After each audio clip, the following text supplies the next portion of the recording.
Welcome, everybody, to another edition of Spits and Suds on 105.3 The Fan. So great to be with you here today. I'm Gavin Spittle, and I'm joined. Let's do the proper introduction, because sometimes we just call them Luds, but here's the reality. And I'm being all serious. Like, I'm not joking around, okay? NCAA championship with North Dakota.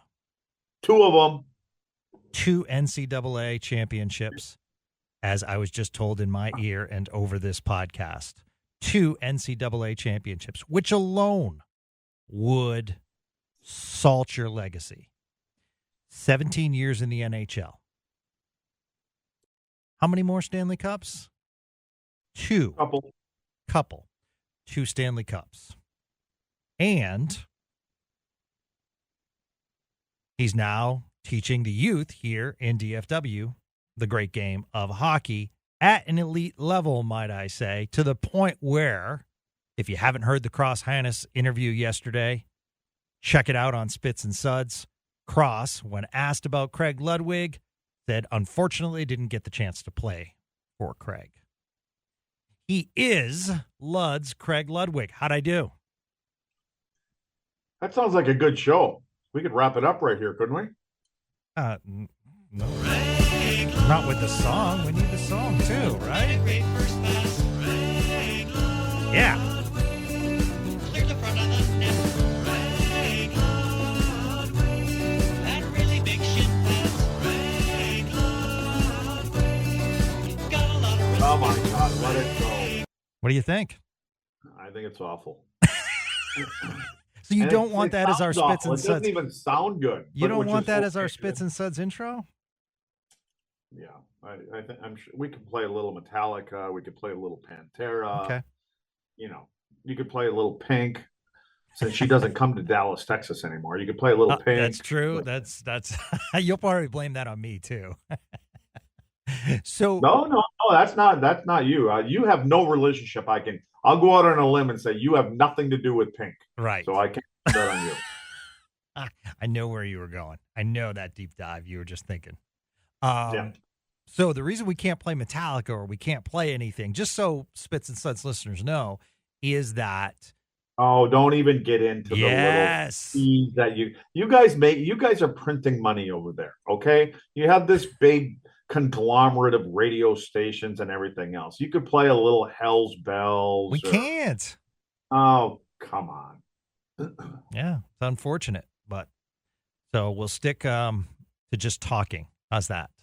How are you today, Luds? Happy holidays. It's getting closer. I'm getting ready to get on a plane tomorrow. Our team will play in Phoenix until I'll be back on Sunday evening and get in the car at about 5 a.m., hopefully on Monday, and head north and go up to Wisconsin for hopefully a little white Christmas. Nice. That Yeah. is absolutely awesome. And how was the road trip in Tampa, the tournament?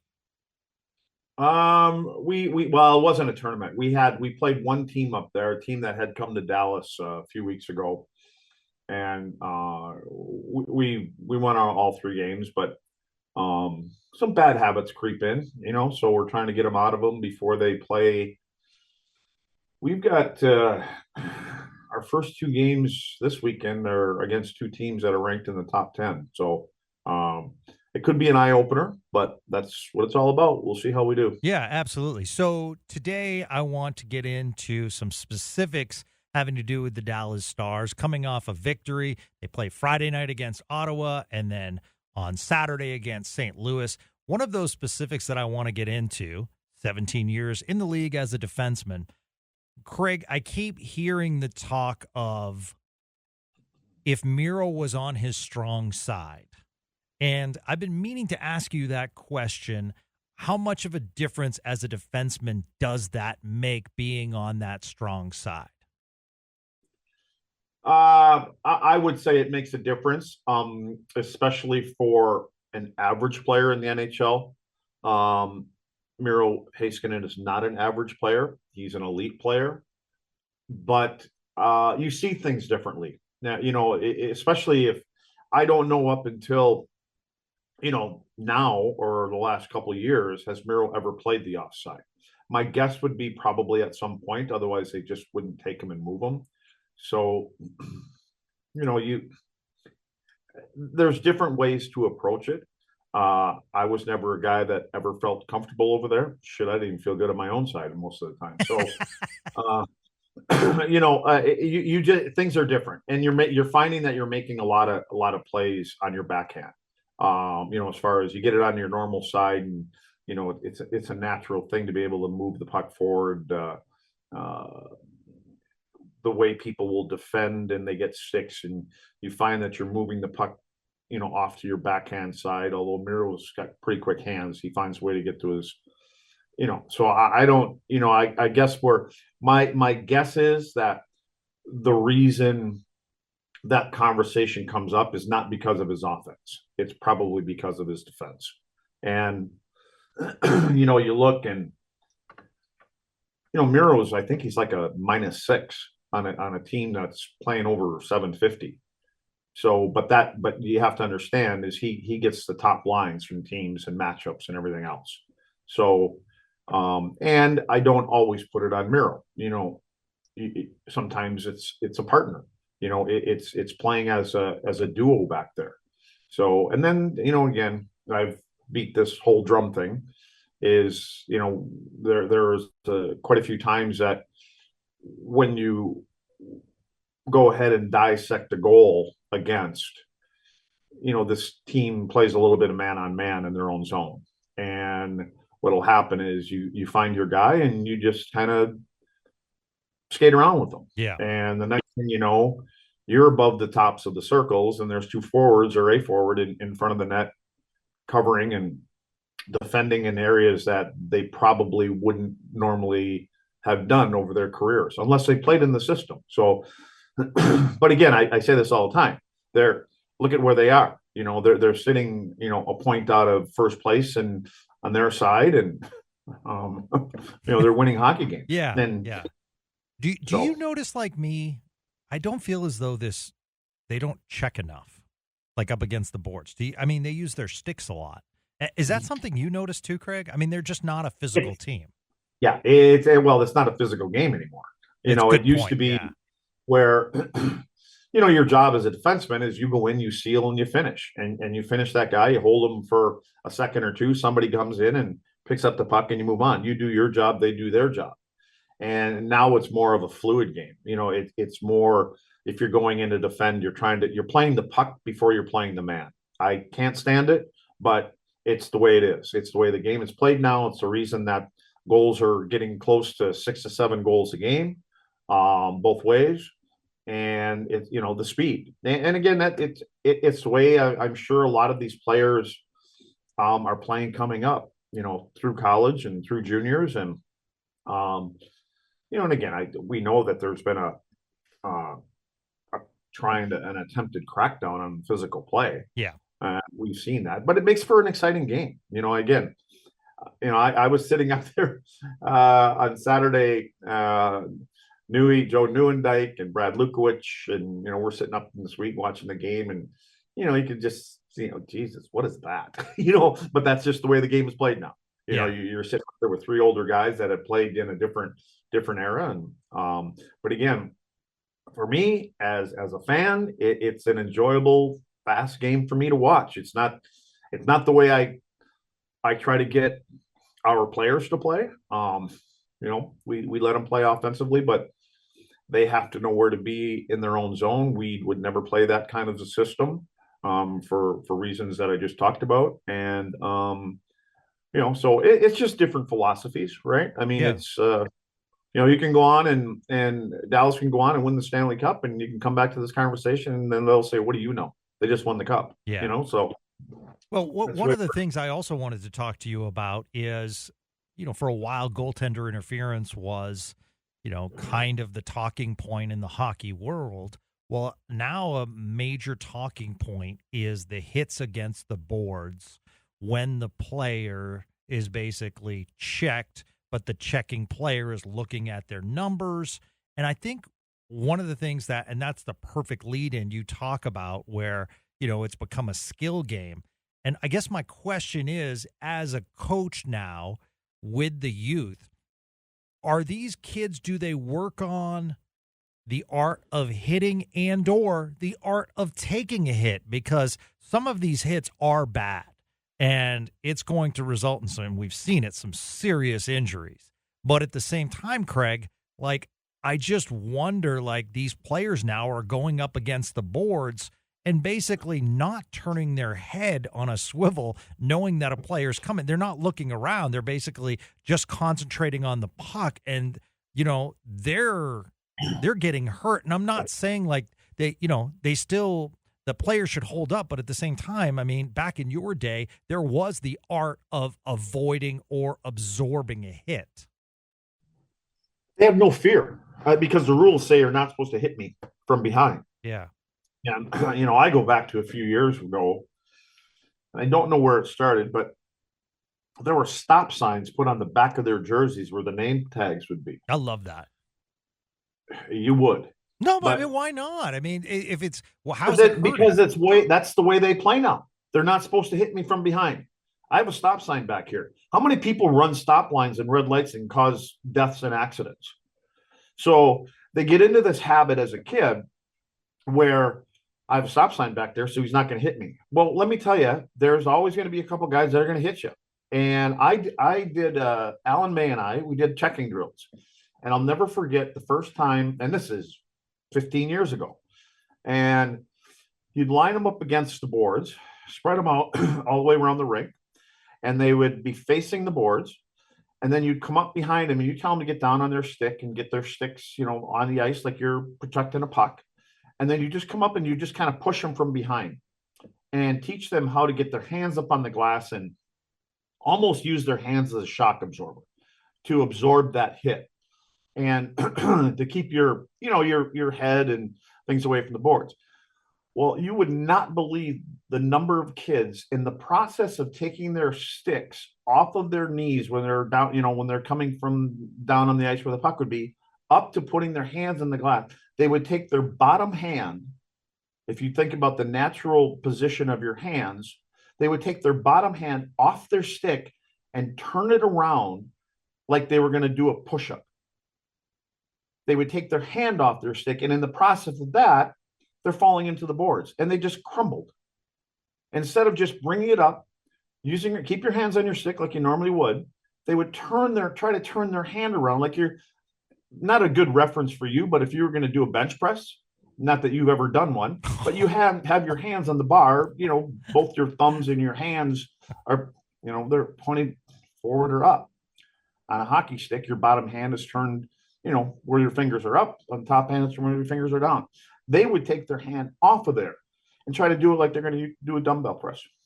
The accusation that I've never lifted weights, how you slip that in as a Hall of Fame collegiate tennis player, by the way. Well, I'm just probably not using a good analogy for you. So I don't even know how else to say it. But my point is, they're not taught that.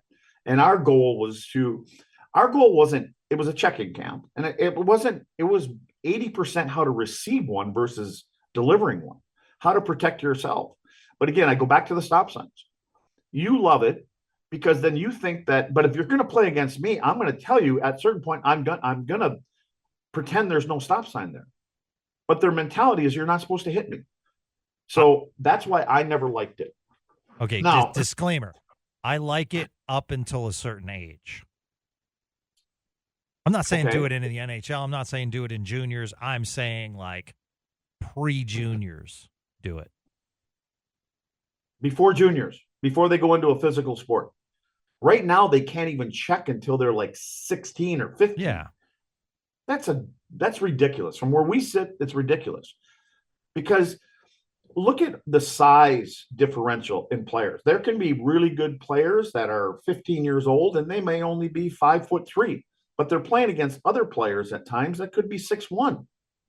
And even if the kid doesn't want to hit you, he's just bigger than you. And if you don't know how to protect yourself, it's going to happen. So I disagree with it all, but I'm not going to win no battles there. So, it's such a fast game. The other thing that contributes to me is you can't interfere anymore. So when a puck gets chipped in or gets dumped in, I would be able to hold up that guy that put the puck in while my partner's going back to get it. You know what I mean? Yeah. And no, we can't. You can't do that. It's interference automatically. You just got to let him go. It's like, here you go. Go hit Miro. Go hit Thomas Harley. I can't do anything. So we kind of teach them how to turn and skate with them and skate ahead of them. But you can't be face to face because that's when they're going to call it. You're going to put your stick on them. You're going to put your arm on them. They're going to call it interference. So again, it's about creating offense. Yeah. Get it in, get the. And I think we talked about this, but I love the fire out of Torts in Philly when it was a late whistle call on icing, but yet his player gets booted for doing a check, when clearly it was the referee's fault for not blowing the play dead. I mean, you play through the whistle. That's what you have to do. Well, and see, that's the new icing rule too. Yeah. So that's a judgment call for the linesman. And now the players are going, okay, well, I beat them to the hash mark, so there's going to be a whistle, so I let up. Wrong mentality. Yeah, let's face it. There's guys that they're heat-seeking missiles out there. That's how they play their game. Not like they used to be. I agree with that. And maybe it's not the smartest thing. But, you get in the middle of a game and, temperatures are risen. It's a close game and it's an important game. And guys are, being told, finish your checks, finish the play. Don't quit till you hear the whistle. You hear that all the time. Don't quit until you hear the whistle. Well, now they quit before they hear the whistle because they perceive there's going to be an icing call or they perceive there's going to be this call. That's, now, over the weekend we saw some hits from behind and things like that. But I think you just can't take it for granted that people aren't going to finish their checks. I think it should just be the opposite. You go in protecting yourself all the time. You play the game that way and you go in, protect yourself, and they don't hit you, great. All right. We talk about check. This is a fired up Craig Ludwig. I like this. I like this, which leads to this audio bite from March 13th, 1998. And after I listened to this, I said, I need to ask Craig and I need to get the backstory of what happened. Thus far, 4:10 remains in this one, and he gets drilled along the backboard. Who will step up?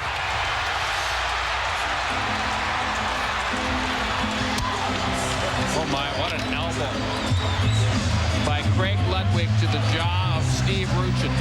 Or excuse me, to Teemu Selanne, and Selanne is down. Ludwig pleading his case. He's saying Selanne dropped his head at the last second. I don't know about that. It looked to me like the elbow by Ludwig was carried high. Right now, Jason Marshall trying to break free from the grasp of the linesman. Ludwig and Marshall jawing at one another as the penalty box doors swing open. While all this is going on, Teemu Selanne remains down on the ice. That was highly entertaining, and I wish they allowed you to fight. But take us through that if you can remember the elbow to Teemu Selanne. Yeah, it was. Both feet were up in the air. I slowed it down. and it was their best player. Yeah. So you'd be hard on best players. And again, different time. And Hazy should shut up. The guy calling that. That's Brian Hayward. Brian Hayward was my teammate in Montreal. So, and Hazy would have loved it and did love it when I was playing with him. So, listen, it was an illegal, clearly an illegal hit. And all I saw was their best player, the head of the snake, so to speak. And, and it happened. And, there weren't many guys left on the bench when it was all over with, but, did you get fined for that? No. Okay. No. I mean, yeah. I mean, different time now, but, all right. If you did that now, that'd be at least 8-9 games, yeah, at least. And I will say, if you actually go through and you watch it as he's laying there, he's looking around. He's on the ice. Oh, yeah, he's looking around. We've seen that before. I've had guys I played with on the teammates that would do that. Go, are the trainers coming? Did they give him a penalty yet? So. Have you talked to Timo about any of that?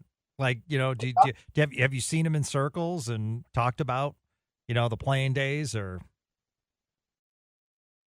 No, Okay. Timo Solani and I would not run in the same circles. So, we have different ways of life. Okay. And I told you we were going to have fun today because this is, I'm excited. It's a holiday edition of Spits and Suds. We're in the holidays. Why are we living in the past?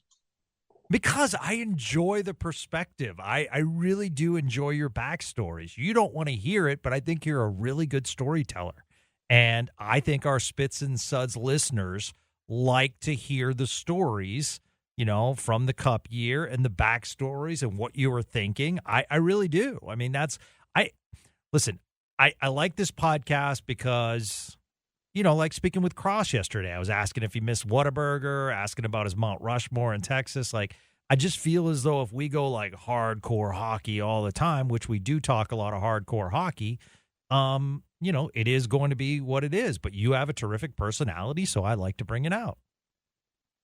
Well, it's, it's fun. It's a different time. It's a different era. You know what I mean? And so I'm sure there's a lot of your listeners, the 7 that listen, they're probably going, let's not live in the past all the time. Sure. So, Sure. And especially when, you've got a team here that is an exciting team to watch in the style that they play. And there's high hopes for them, right? I mean, I think we all think that they're scratching the surface of hopefully being in the Final Four at least, if not the Final Two. But there's still a lot of road ahead of them. So and again, where are we in the 20s or 24, 25 games, whatever it may be?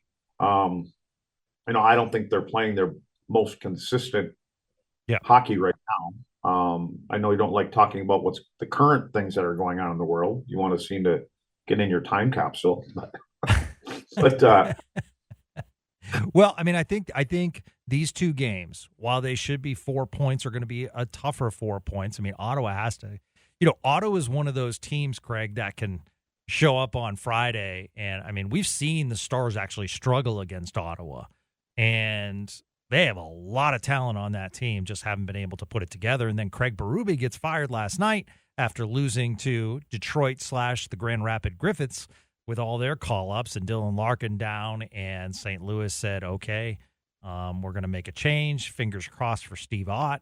And so they're going to bring in a new coach, and we've seen changes in Edmonton, Craig, as well as Minnesota, where the coaching change has ignited a fire. Maybe it's temporary, but there is a fire under both those teams now, so hopefully that doesn't happen Saturday.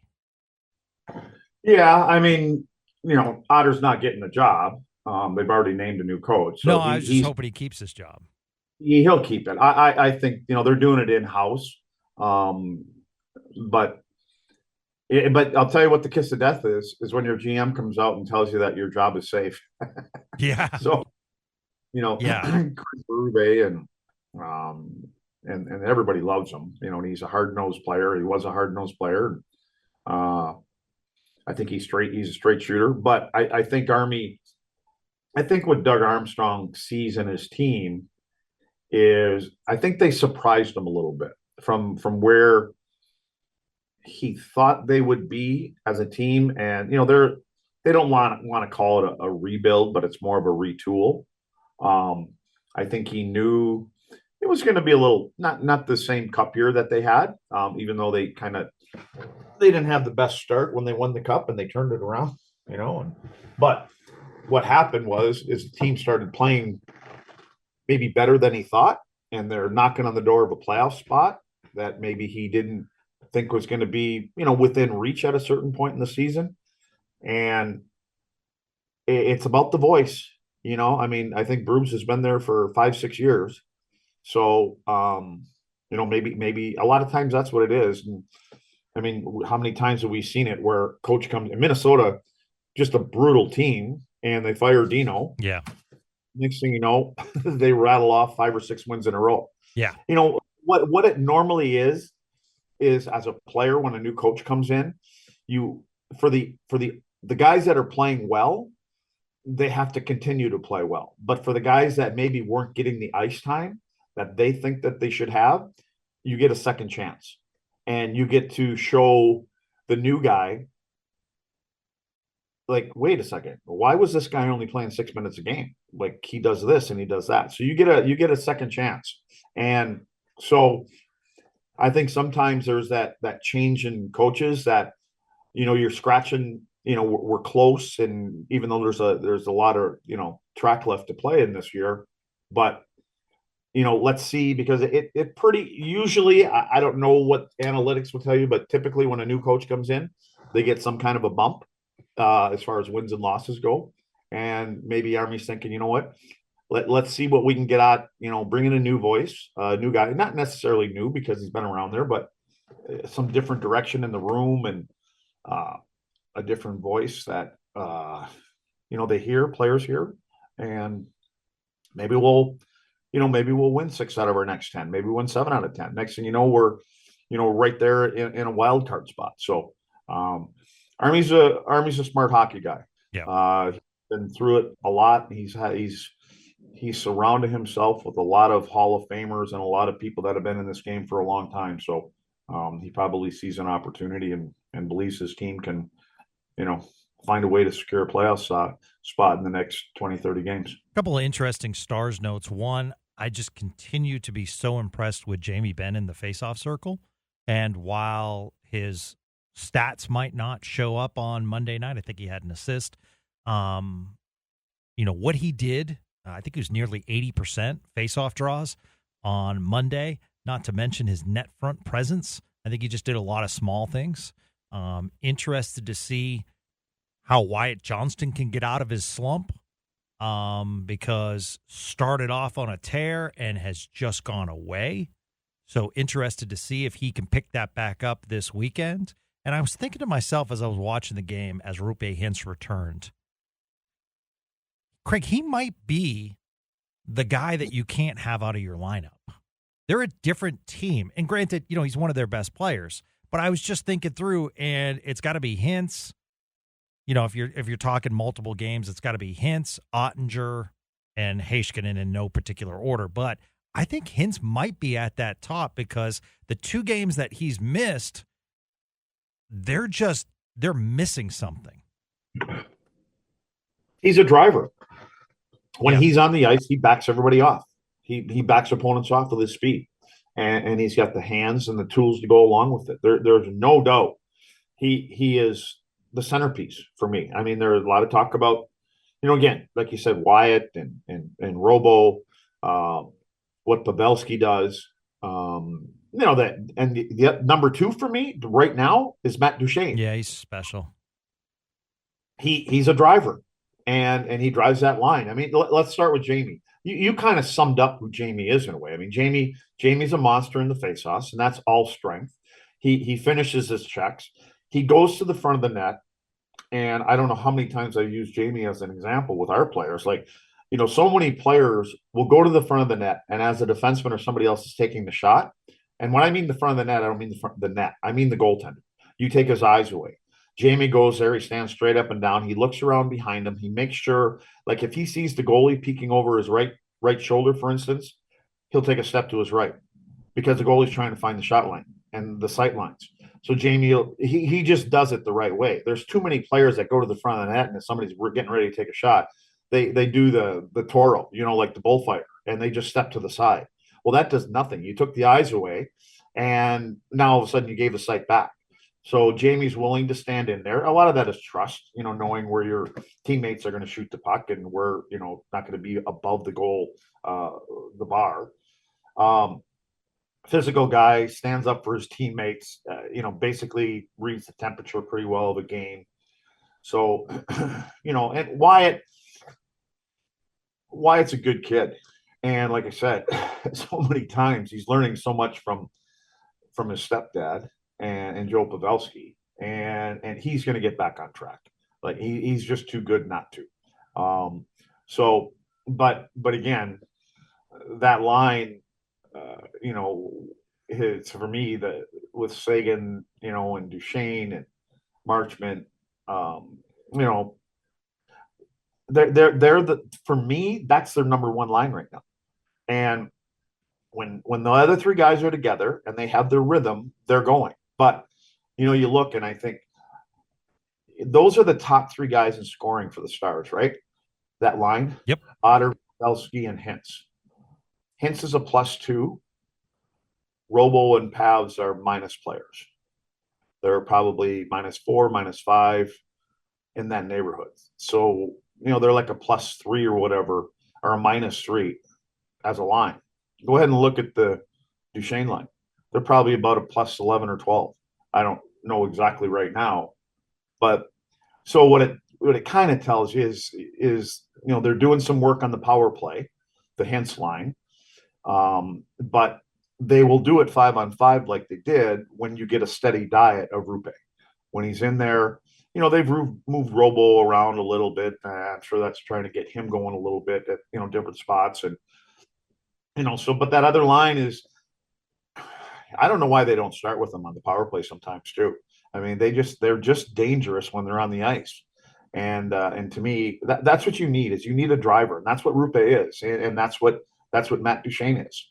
So, they're winning hockey games. You can't, they're, what are they? 750, 755, somewhere winning percentage or something like that. So,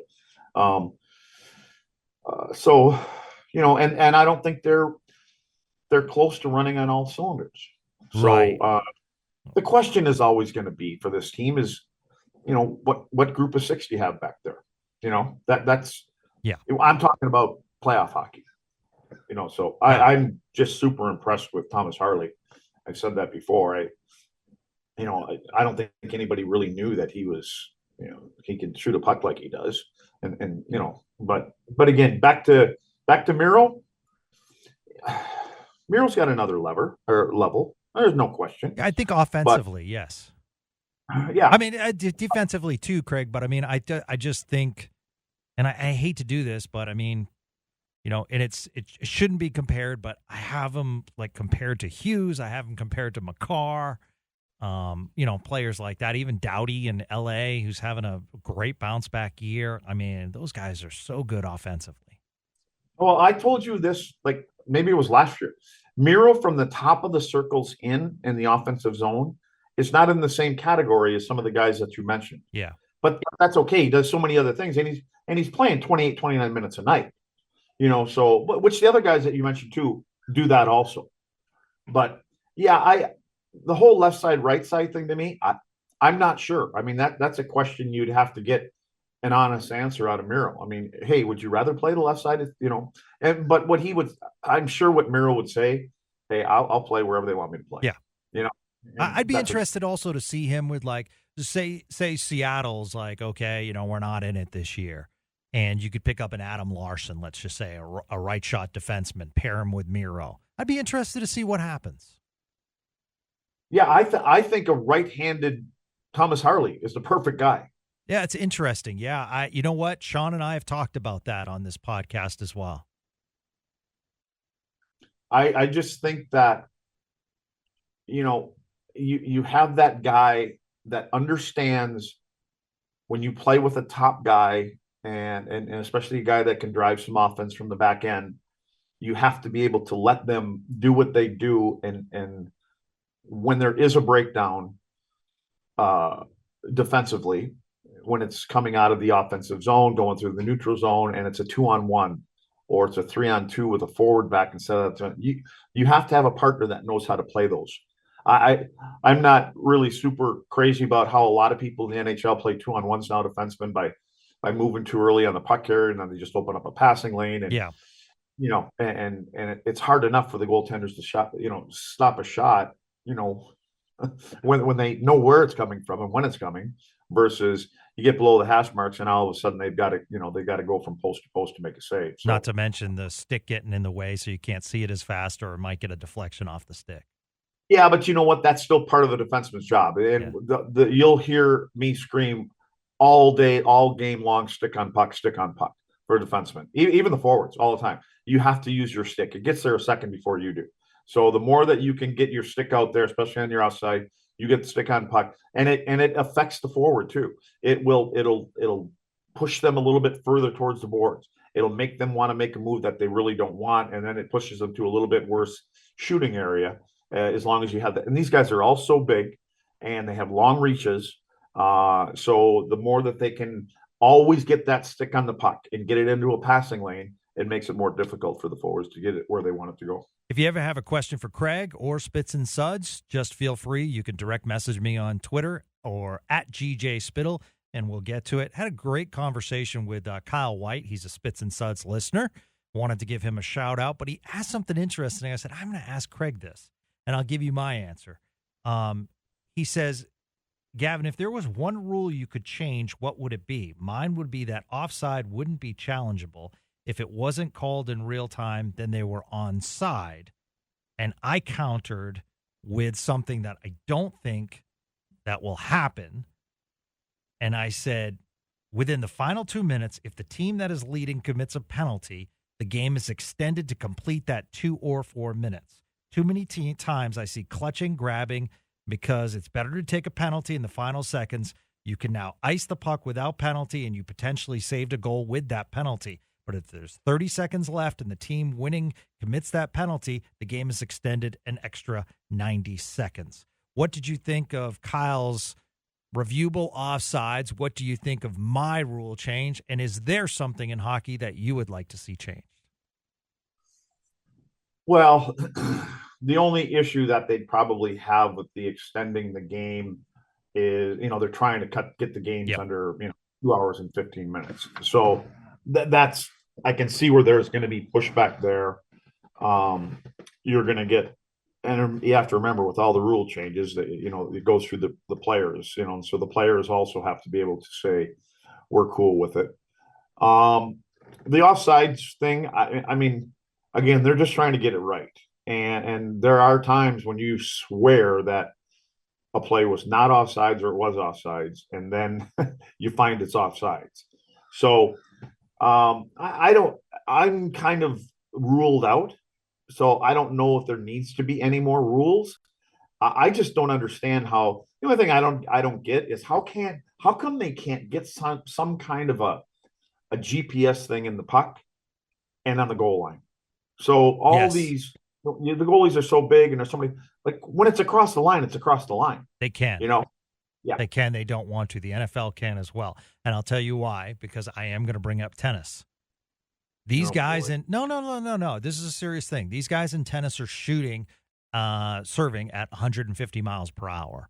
And they have a way that if it's challengeable, and immediately the computer spits out to the centimeter where that ball landed, if it was in or out, touching the line barely. And I love it. So many challenges. I do too. It's amazing how quick it is too, Craig. Like they said, I want to challenge that. I think that serve was out. And referee then makes the call. And like you can hear people in the crowd say, oh, they actually put it up on the screen.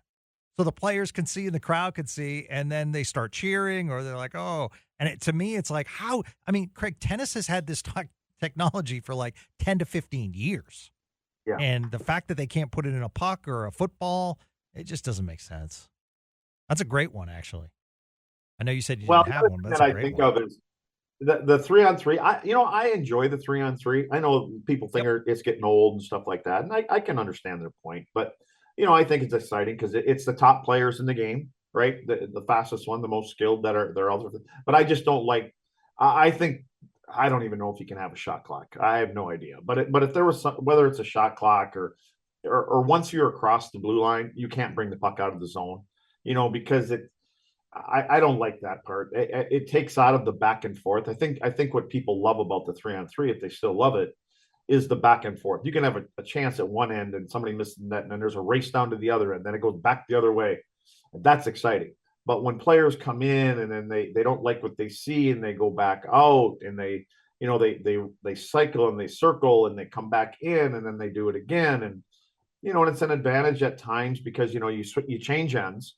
So a lot of it is to do the wear down the three guys stuck in their D zone because they can't change. So, but I wish there was some kind of time limit on it. Once you get across the blue line, you can't come back, or the shot clock that they could see behind the net or in the corners. You have, I don't know what it is. Yeah, that's interesting. And I'm going down the basketball road, which I don't know anything about basketball. No, but you're right. It definitely would put an urgency here because you're right. If they don't see what they like, they back out. They'll make a line change or they'll reset. Yeah, so it does, slow down 3-on-3. Well, they're trying to get. They're talking about getting games over with, and let's get on. Guys got to get on planes. They got to play tomorrow night. By just slowing it down, a lot of times you go pretty close to the 5 minutes. Maybe this would end it in a minute or two. But anyway, yeah. Otherwise, I'm kind of done with rules for now. And there's probably some really, really great ideas out there. But I try to go, man, we got enough rules the way it is. And the game is getting faster. It's more difficult for the 4 officials on the ice to be able to keep up and see everything because of the speed, the size of the players. So they've got a tough job the way it is. And, the more rules you throw in there, and I think there's times when the players don't even know what the hell's going on. Yeah. So you're a coach during practice. Have you been hit by a puck? Say what? Have I been hit by a puck? Well, what I'm saying is like now as a coach, I'm not talking about as a player, but as a coach, you're on the ice. So you've been, because one of your former, division rivals / nemesis, I wanted to play this for you, Rob Ray, the other night, he's an analyst for the Buffalo Sabres, and he's in between the benches, and a puck went his way. Under 6 minutes to go, and Buffalo up 4-2. On a Monday night game. Look out, Razor. That was right in the nose. Did that get you? Yep. That did. Razor's got a towel. Yep. Good to go. Normal guy would have been carried out of here. Yeah, there weren't any tears or anything. No. You're good. Bring back some memories, did it? Yeah, it felt good. Actually, it felt really good.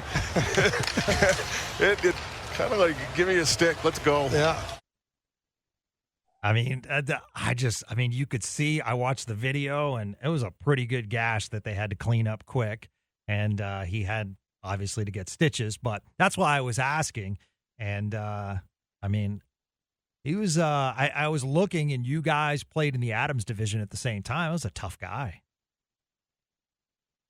Yeah, he let me tell you, he's accustomed to getting hit in the nose.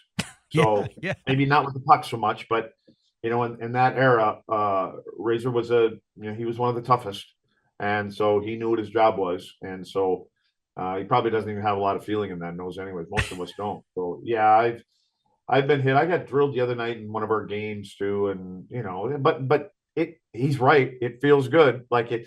The legendary Al Arbor, Hall of Fame coach, 4 Stanley Cups and all that from the New York Islanders, he had a famous line all the time, and he'd just say, it only hurts for a little while, and it's so true. And but it reminds me I'm still alive. Yeah. So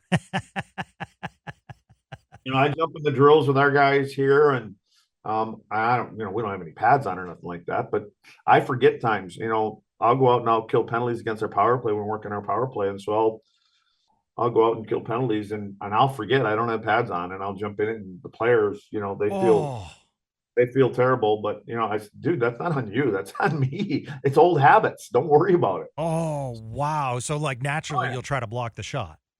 Yeah. Or pass, and you get in a passing lane when you could probably step out of the lane. But again, those are just, habits and tendencies that you've been doing for so long, and you kind of you have to show the players. And I think sometimes they're like, maybe he does know what he's talking about, because I can go out there and I can play a 2-on-1 with our guys, and they're not getting it across. They're not going to get it across to the other guy. On me. That's your job. Your goaltender has to have the confidence in you, and that's why I use so many clips from not just Dallas Stars games, but other games, and I bring them in and I say, this is why you play 2-on-1s this way. You see what they did? You see when he left? He had a back checker coming back. He just had to buy another 2 seconds, and the back checker would have had the offside forward. That pass would have never happened. But he tries to force him above the top of the circle, blah, blah, blah. And they're like, oh, now we get it why he's telling us that. And so, but at the end of the day, you will get coaches that from, junior teams that come to scout and things like that. And they're like, hey, your guys know how to play this. We don't see it. They understand that. They understand, we're playing this area of the ice, and they have sticks and things like that. So that's why I do it, is so that the right people for these kids recognize it and go, we could use a player like that. So we're just trying to get them to the next level, and then they can figure it out from there. It was a tough game on Saturday, so kind of lost in the shuffle was the game afterwards that Craig Ludwig was in. And our Spits and Suds listener, Rudy, stuck around after the game, and he watched it, and he sent me a tweet and said, Luds actually looks good out there, and he's smiling. Looks like he's having fun. Well, yeah, because except we lost, but that game was rigged. So why was it rigged? Well, these military guys, my God bless them and everything that they do. But, the guy that was putting it together, he had all the best military guys on his team, and he just happened to be the goalie, for God's sake. So, but anyway, yeah, and I was a little disappointed in Joe Nieuwendyk. Hall of Famer. I gave him 3-4 passes, and he couldn't handle it. I don't get it. How a Hall of Famer can't handle Ludwig's pass. So, were you chirping at him in the suite the other night for it? Suite? No, I was chirping at him during the game. Not in a suite. We didn't play the game yet. No, all right. You said you were with Nieuwendyk the other night, so I thought maybe the chirping continued. Played in the game. Newey played, and Ludwig played, and Turco played, and so he used to be faster.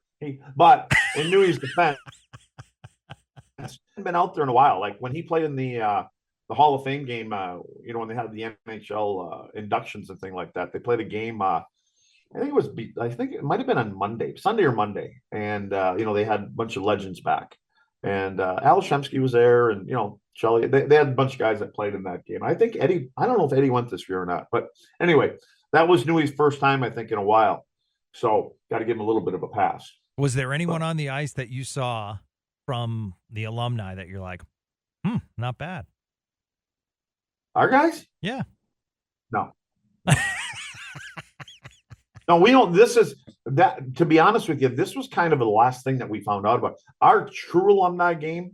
Not that this wasn't. This was more of a militant. This was Jason Robertson's charity. Did a big toy drive like that, and Robo was all part of that. And so we kind of got a call like a week prior to this thing, and so Bobby Basson, our alumni director, had sent out an email of anybody that could play, and so there were 4 of us that were able to do it. But in January, it's either January or February. It's not official yet, but I think we're going to be playing the Edmonton Oilers. Same kind of format that we do every year. Nice. So, I think the date is already there, as a matter of fact. But there's another afternoon game coming up in I want to say I'm not 100% on the date, so I better not give the date out. But there's an afternoon game coming up on a Saturday or Sunday, and we're going to play. As of now, it sounds like it would be the Edmonton Oilers, and so. I don't think Gretz will be playing. I don't think Mess will be playing, but we really never know who the other opponent's going to play. Last year, I think we played Detroit, as a matter of fact. So anyway, it's a good time, and but that'll be our next one, and that's a different pace, because a lot of these vets that we played against. I mean, there's a couple different military hockey teams, and this is the one where they're trying to get to where there's the Lone Star Warriors and the Warriors and Lone Star team and things like that.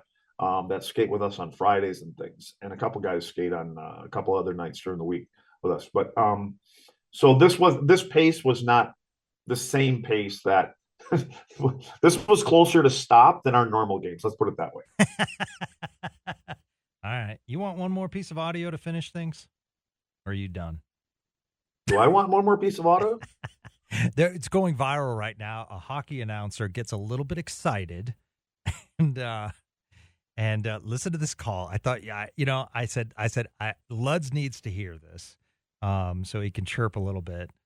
This is pretty hilarious. Joey Bielik Cassidy turns back. Looks like they're doing a little reverse that you might see in football. And here comes Bazin. He's got some speed. Split the D. Oh, what's he gonna do? He's shooting the roof, Daddy. Oh, look at that. Look at this. Look at that.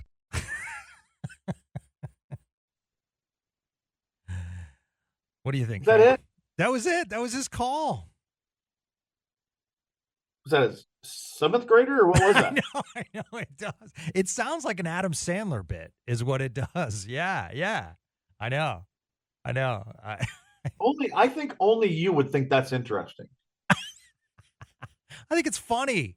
I think it's Well, funny. see, he's got the same kind of whining voice as you do. Oh, I That's do not probably have a what whiny. caused- How do I have a whiny voice? Oh man, dude, whiny. I mean, when Whiny I'm people have whiny voices. I mean, all the women tell me I have. I don't nice even know voice. what sport was that guy calling. I know it was on video. You don't even know what sport he's calling? It's hockey. That was hockey? Yeah, absolutely. It was a forward who split the defenseman and scored. Okay, all the audio can't be great. I'm sorry, Craig. I apologize. Oh. Let your fans rate that audio. Okay, so yesterday we had Cross Hanas on. On Friday we had former assistant GM Frank Provenzano who told some wonderful stories. So go back and listen to those Spits and Suds one-timers, support the cause, and this has been really good, Craig. I know you might not think so, but I think it's been great. It's all right. That's the bar you set.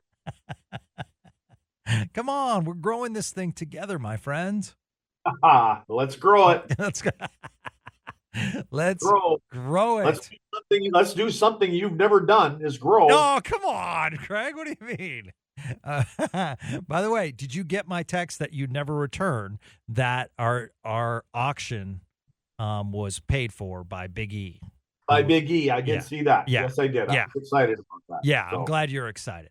So So the roast is on. yeah, absolutely. The roast is absolutely on. And I'm looking You forward should to rename it. You should read. I don't even know what you call it, but it should be called the Gavin Spittle roast. Yeah, absolutely. I'm so like people literally think like, oh, this must be so much fun. I'm telling you, by the time those guys are out by the valet, I'm gone. I can already see the logo for it too.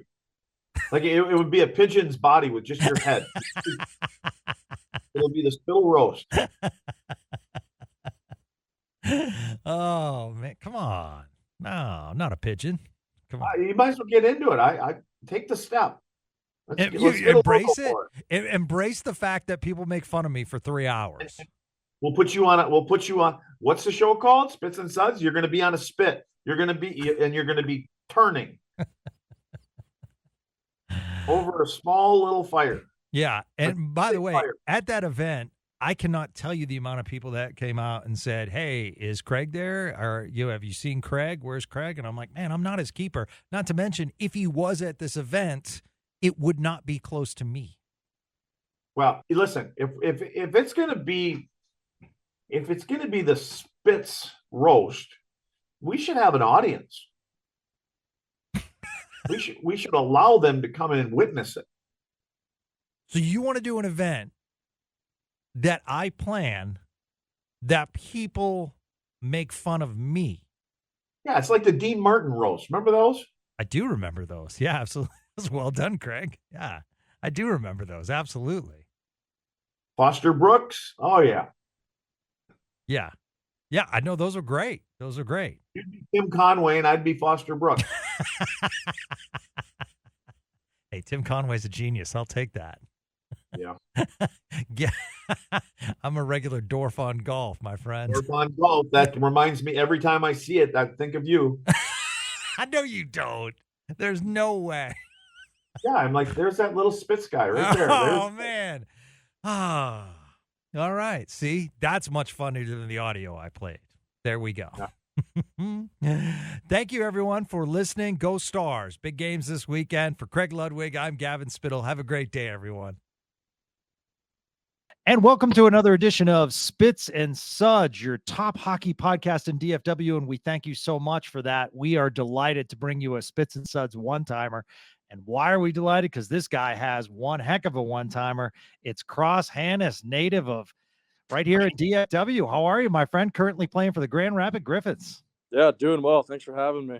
Yeah, absolutely, man. So it's fascinating. You were saying before that, you're not a big, like, doing the interview rounds, but, you heard something, an interview request from DFW and you're like, I got to do it. Yeah. Our PR guy was just telling me, he's like, yeah, I got an interview request. It's actually from Dallas area this time. I'm like, oh, for sure, I'll do it. I got to now. Like, we got to get that going. The hockey and back home. I mean, it's something I've been really passionate about. Just Absolutely. Like my whole life. So yeah, let's start there. Grew up a kid, Highland Village, right? Yep, Highland Village. Highland Village. So how did you get into hockey? Was it the Stars or was it something you saw on TV? Was it a skate at the local rink? How did it happen? Yeah, so my dad actually is from he's from Canada, and so my dad played hockey growing up his whole life.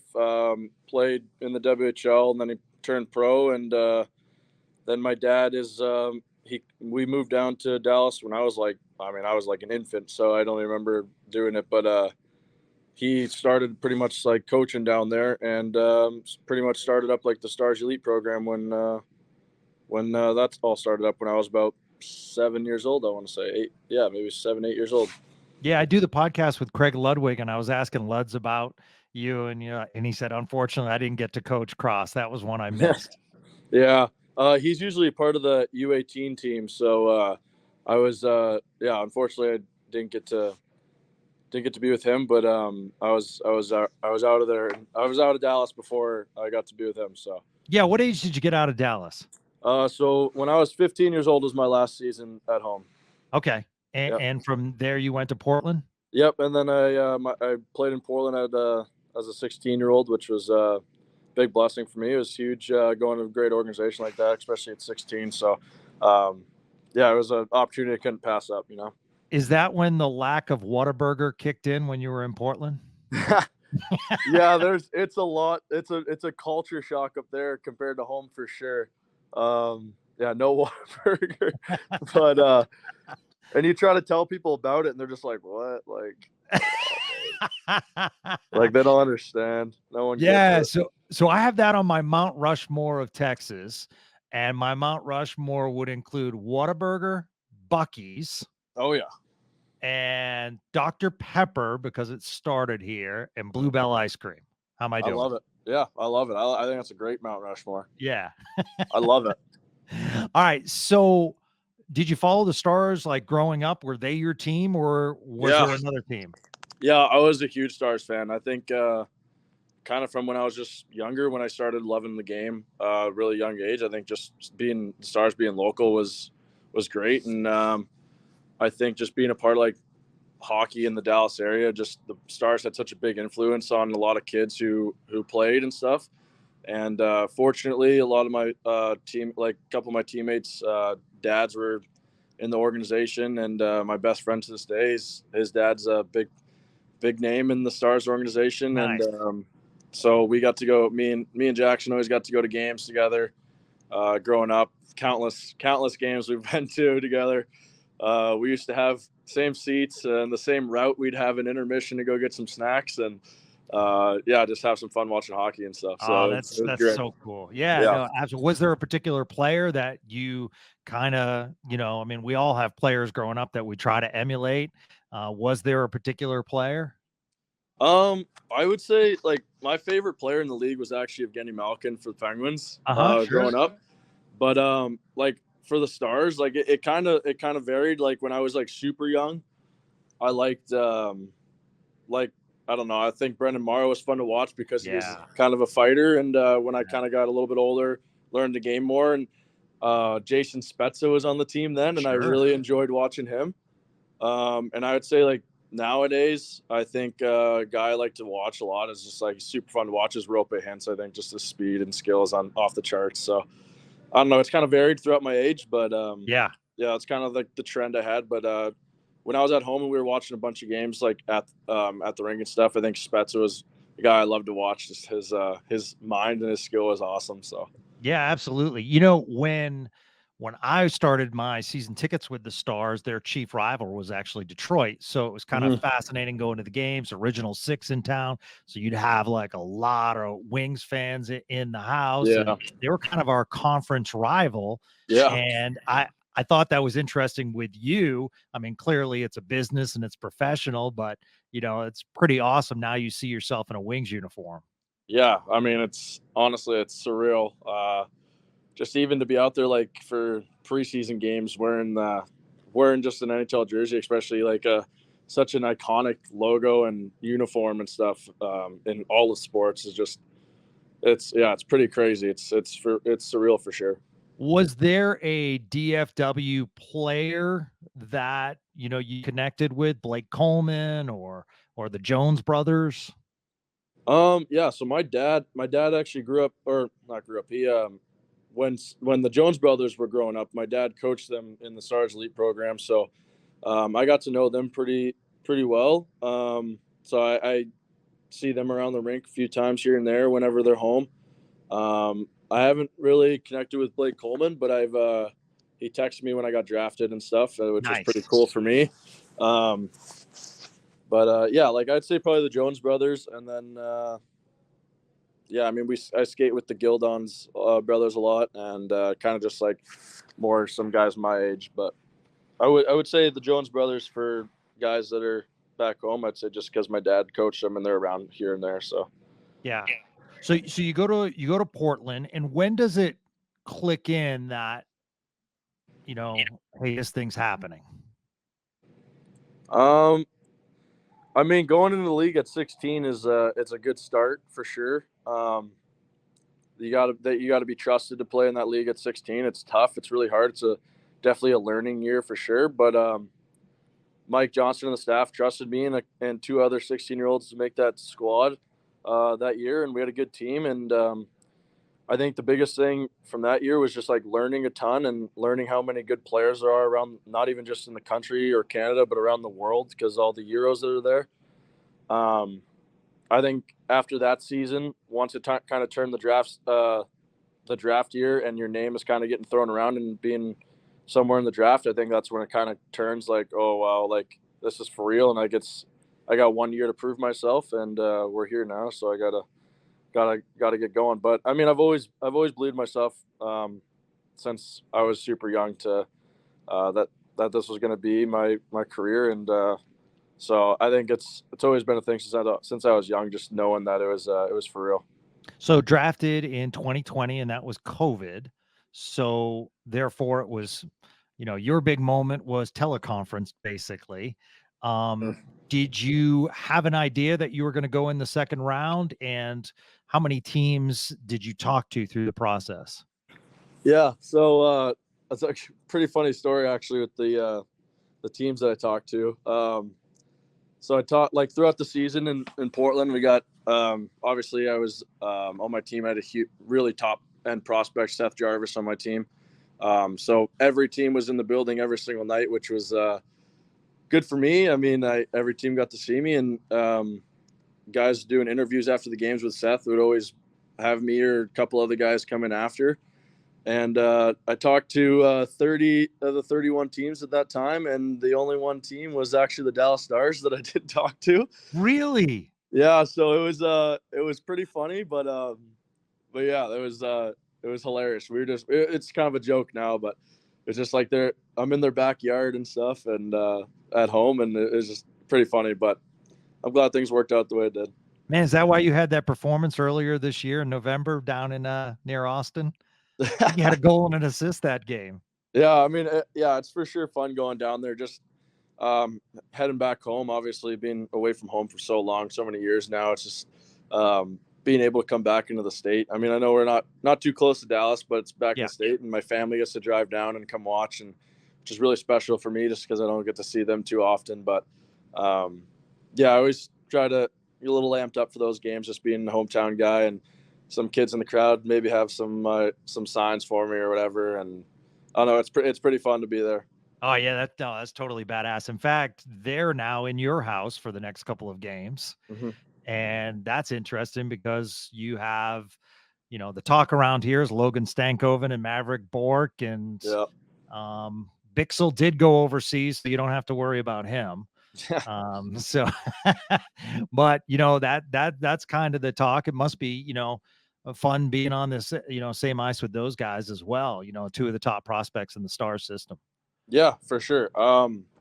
Maverick was in my draft, and he was always known as kind of a top prospect guy. So every time you get to be out there with him, just kind of competing against him, maybe, just trying to show everybody that you can be around that level also, and or even higher. And for Stank, I mean, obviously he's an unbelievable player. I got to play against him a ton in the dub, him being in Kamloops, and me being in Portland. We got to play him like 5-6 times a year. So, I got to see a lot of him throughout my WHL career. And, he's a great player. Obviously, Stars are they got a really good one in him for sure. Yeah, no, absolutely. How is he as a chirper? Honestly, I don't think he chirps too much. How's Cross as a chirper?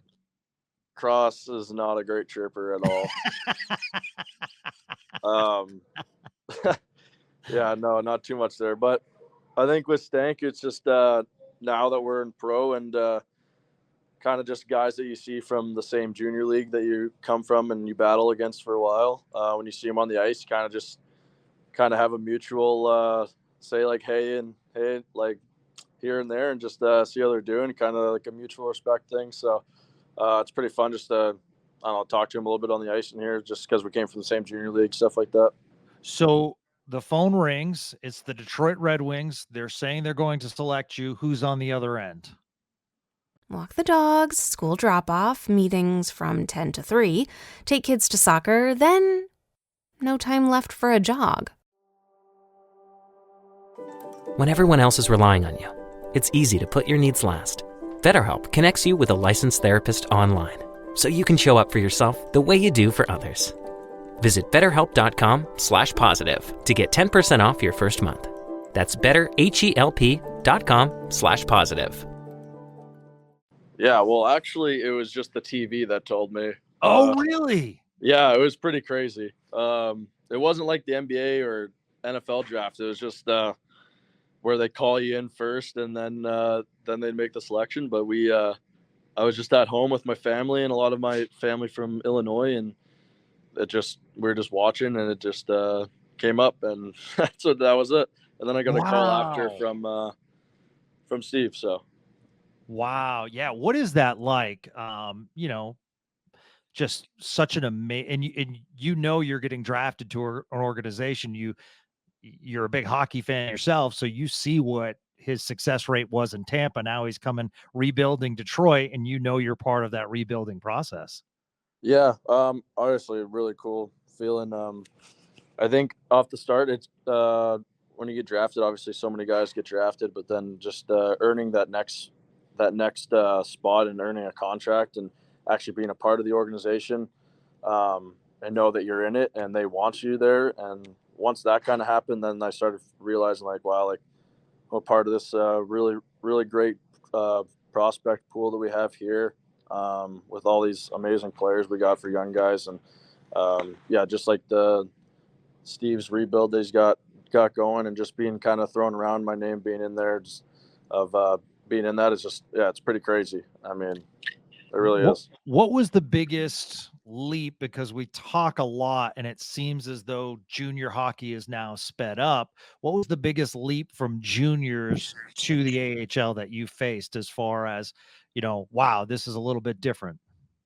Yeah, I think right away was just obviously just the size and like speed and strength. I mean, in the WHL and juniors, it's obviously a hard league, but everybody's around the same age. It's 16 to 20. And, but now you're like last year coming to 20 years old, and then you're playing against guys that are 32, 33, 34 with families, and they got dad strength, and you're trying to battle them in front of the net. It was definitely an awakening, but probably just those three things like stood out the most, but everything just is another level, Yeah. So your AHL debut, and you're off to an amazing start. Take us through the shoulder and what happened. Yeah. Last year, just I was fortunate. A couple of guys up in Detroit unfortunately got hurt, but forced some of our guys to get called up and led me to have a little more ice time and some opportunity as a young guy last year. And I thought I took that well. I had a pretty good start to the season. Was scoring some goals, playing some power play, and I was trusted, which was nice.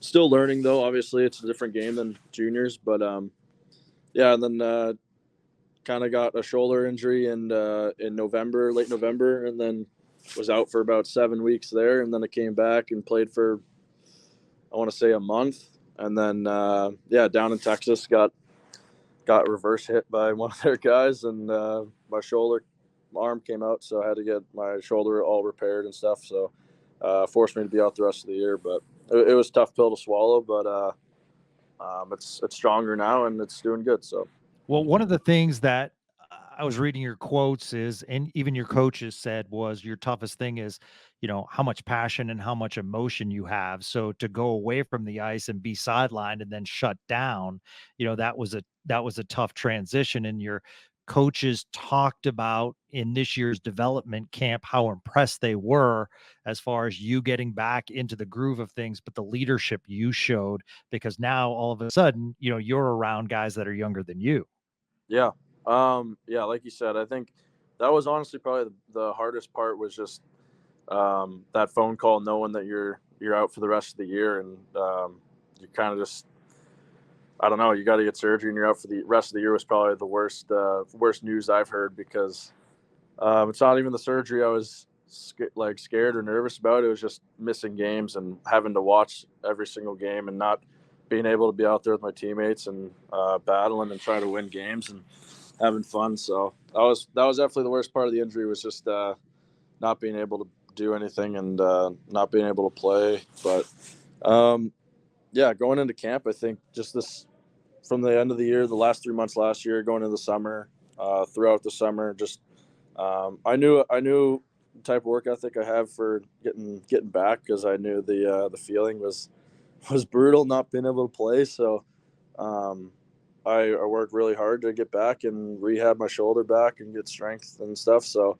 I think they were wanting me to get back in maybe 11 months, and I think I was back on the ice in 8. So wow. It was really, really good. Really, I don't know, just kind of like a feel good moment for me, just knowing how much work I put in and how I got to even start the season this year playing and healthy. So that was great for me. So no Whataburger when your shoulder was injured then? You were No, I wasn't. I wasn't even home for too long this year anyways. Again, I was only home for like a month, so maybe only a couple times. I find that fast. I grew up a Massachusetts kid, and I tell you that because I've been in Texas since 2003, and as the years go by, you spend years in Portland, now you're in Grand Rapids, soon to be Detroit. Is that DFW homestead fading a little bit? No, Nice. I love home. I love home. I wouldn't want to call home any other place but Dallas for sure. I love it, and I'm always raving about it to people. Too? What's that? Does that include, because Cowboys Lions in a couple of weeks? So I actually got another funny story. My mom's family's from Illinois. She's originally from Illinois. Okay. And we don't have any family in Texas because all my family's in Illinois and Canada. So we grew up being Chicago Bears fans with my mom's Illinois family. So it's been rough, but it's been rough for a long time. But that's when you know you're fans. So we just grew up being fans with them, and instead of being on our lone island. But I'll cheer for the Cowboys second. So all right, cheering for them against the Lions for sure. But you're still rocking the Urlacher jersey, I bet. I do. I used to have an Urlacher jersey. I got 3 of them now, 3 different jerseys now, and I don't think one's Urlacher, but I got the Walter Payton jersey. So okay, that's my favorite one. All right. Any bets within the room as far as because you're a Bears guy? That's obviously Michigan territory. It must be rough.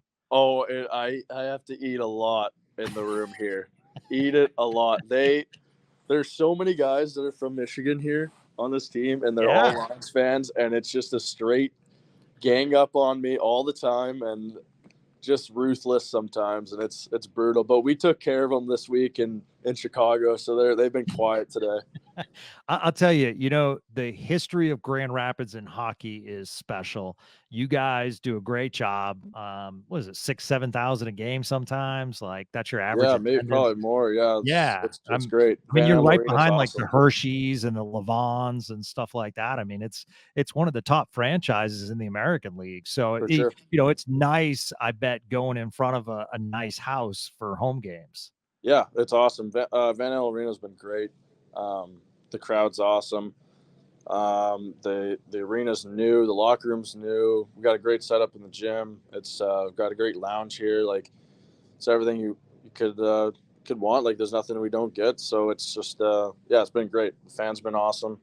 Like you said, we get a lot more fans than some of the other small market teams. But so it's really fun for us to have home games.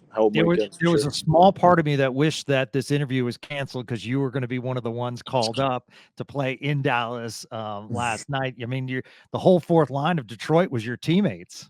Yeah, it was. Good for them. I mean, those are the guys that kind of usually get the call-ups anyways when there's injuries and stuff. And but yeah, they deserve it. They're great players. And we were in Toronto and they were flying to Dallas, and I was just like, boys, like, please send me some pics at home. Like, I miss it. It's like, at least you guys are going to a good city, good spot. So, it was just some fun with them. But that would have been pretty cool for sure. That's really badass. I mean, it's going to be badass watching you play at the American Airlines. That is. I'm sure you've skated there once before or twice or a million times, but I mean, just in a Wings uniform, that's going to be pretty special seeing a hometown kid. Yeah. So I think I've skated there once. I think when I was like 5 years old in house league, I think we played a game out there, and I was playing with like some age groups that are like a couple of years up. So I never really scored or anything. It was like my first year of hockey, and it was like last game of the season was in the AAC, and I scored my first goal there, so it's a pretty funny story. It'd be a pretty cool story if I ever got my first NHL goal there too. That'd be pretty fun. Yeah, or Gordie Howe hat trick, even better, right? That wouldn't be bad. That wouldn't be bad either.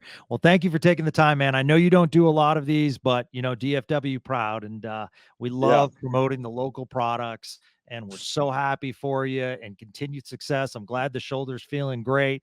Glad you're putting up stats, man. This is going to be great, and excited to see you in the big league soon. All right, my friend. Well, hope to talk to you again soon. Thank you so much for the time. Yeah, thank you guys for having me. Really appreciate it. Yeah, absolutely. That's Cross on a Spits and Suds one-timer right here on 105.3 The Fan.